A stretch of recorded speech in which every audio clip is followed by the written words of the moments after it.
meeting more regularly because I feel like meeting more regularly will help with your learning. So that's going to actually be that's going to be a thing. That's going to be a thing. All right. So let me start off just by saying that as I was thinking about AI today, I was thinking about different industries and areas that you may want to look at if you want to be financially prepared, if you want to be kind of ready for what's coming. It's not that often that you hear all these experts pretty much saying the same thing, where they're all saying, it's coming, everything's going to change, everything's going to change, it's going to be different, it's going to be a different world. And I'm curious about it, partly excited about it, a little bit nervous about it. But hey, it is what it is, and so I thought that I would kind of lay out some industries that'll be affected by AI for sure. These are industries that are already getting investments. These are areas that you may want to put money in there. I think one way to prepare for AI is to make sure you're positioned to benefit from AI. Positioning is everything. Positioning is everything. If you're positioned to benefit from something, then you're not afraid of changes in society. You're going to win because of those changes. Now, if all you're doing is sort of going to work at a certain job, especially like a middle management knowledge-based job, and you're not investing at all, and you have no other sort of backup plan, stream of income, none of that stuff, then there's a little bit of a reason to be concerned, because I'd be lying to you if I didn't say that they're slashing jobs by the millions right now already. They're already doing this. Companies are already letting people go because of AI. I knew a guy that needed somebody to do copywriting for his company because he was a great writer, and he's like, "Well, the AI writes better than him." So this is reality. This is the life that we're going to see. This is the universe as it is. And is it the end of the world? I don't think it is, mainly because we've had big disruptions before. Actually, I was thinking about electricity. When electricity came along, first off, how many of y'all knew this? That I think a large percentage, like 70% of Americans, refused to put electricity in their house because they thought that it possessed like evil spirits and demons or something. Because only a demon can make electricity appear out of nowhere in your house and turn the light on when there's no lamp lighter to light the lamp, or you didn't flick a match and light the oil. They had the oil candles or whatever.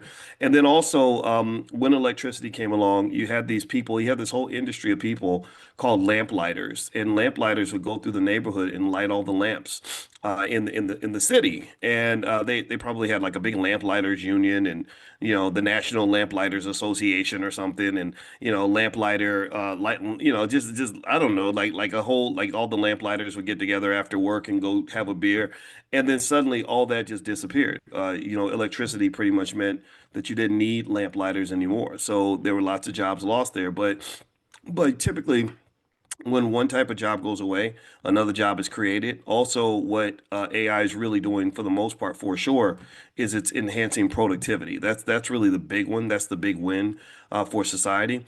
And I was listening to who was it? Kathy Wood talk about this the other day, and the future that she described was a pretty interesting future. And it's one where I think that the people that are going to get hit the hardest are going to be the ones who are caught up in silly stuff, like, I don't know, like I don't like Donald Trump, I don't like Elon Musk, I don't like Joe Biden, like stuff like that is to me kind of trivial compared to taking care of your family. So before you go take care of the Democrat or the Republican Party, I hope you'll take care of your family first. I hope it's okay for me to say that. I probably hurt somebody's feelings, but Lord Jesus, we really love to get all up in other people's stuff, but not into our own stuff.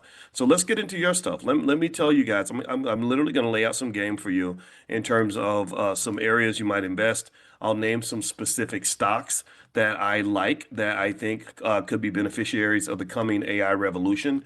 This is not by any stretch financial advice. You guys know I do not give financial advice on this platform ever, but I will tell you about some places that I've been looking at to put my family's money, because y'all know I'm not going to play when it comes to my wife and my children, right? So, and I know a lot of y'all don't play when it comes to your wife, your children, your grandkids, and yourself. So take care of yourself first, and here's some stuff that hopefully will help you.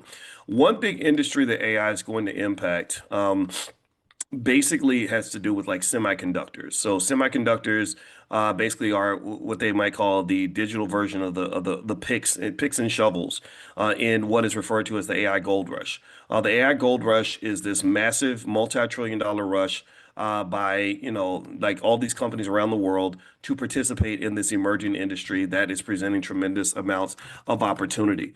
And so when it comes to a lot of that in terms of, who's making the semiconductors, and there's a big, in fact, that semiconductors are so important that there could be a war that emerges over semiconductors. Taiwan Semiconductor is a big company, a solid investment, by the way. Taiwan Semiconductor. I don't have the ticker symbol, but you can just look up Taiwan. If you can spell Taiwan, Taiwan, Taiwan Semiconductor. TSMC, I think that's the ticker symbol. That's a great company. They control this industry, and and they've pretty much dominated and done quite well. NVIDIA's another company where I've had mixed feelings about NVIDIA for a while. I wasn't sure if NVIDIA was a good stock to invest in or not.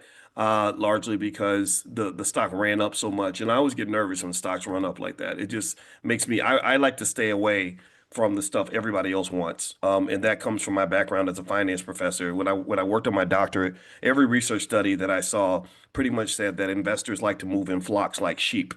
And if you ever want to get slaughtered, just follow all the sheep. If you ever want to get slaughtered, turn yourself into a sheep and just do what everybody else is doing. Follow the trends. Let other people tell you what to do, and they will lead you straight to slaughter. Give me a guess if you understand what I'm saying. Is it TSM? Okay, TSM. I said TSMI, but TSM. Okay, thank you for fixing that for me. I appreciate that. All right, another company, AMD. Besides NVIDIA, AMD is NVIDIA's biggest rival. I think there's a lot of potential in AMD. I think there's enough for everybody, and I do own some shares of AMD somewhere in my portfolio. In fact, I'm even looking right now because I love buying stock. I'm gonna just tell you, it's like habit for me. It's like shopping. Women like to shop for shoes and stuff. I shop for stocks. I love to shop for stocks, and I'm literally a shopaholic when it comes to the stock market, man. I'm telling you.